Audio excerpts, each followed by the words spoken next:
Hi everyone, let's see what we are going to create today in PowerPoint. It's easy, but it has a bug effect. Some of you maybe like it or some of you may don't. So let's start. At first, we need to create this bug effect. We need to insert a new picture. In new picture, you see we have an effect here that looks like book. So how we create it? The first thing is that the transition we use is page curl. When you use this transition, page curl, I can't find it here. You see, it's like it's doing the thing that is we want. So how we can create that thing to fix? We need a background. You see something more hasty for the background. So what we do, we create a shape from 0, 0 to here. And then we set this to black and the shape outline to none. And after that, we format the shape.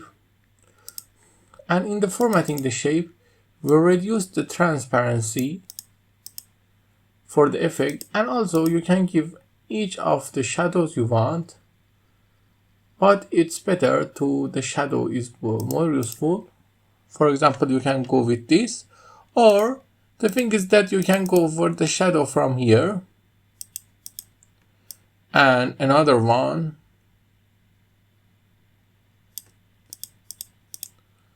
And then give it the shadow from right.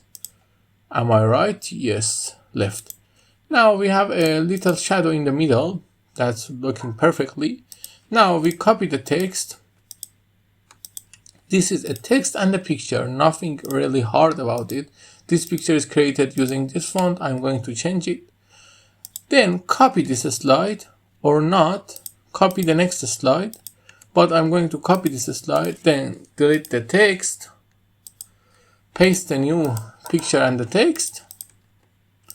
This picture has a little effect. In the picture format, I use one of these things for the outline. You see this look better and better. Now let's copy that. And the last slide, let's copy this too. And add it. Now let's take a look. You see, it's like a picture, and you can change the color to the color you want in the background for the better look. I hope you like it. If you need anything, just ask me in the comments. Have a nice time.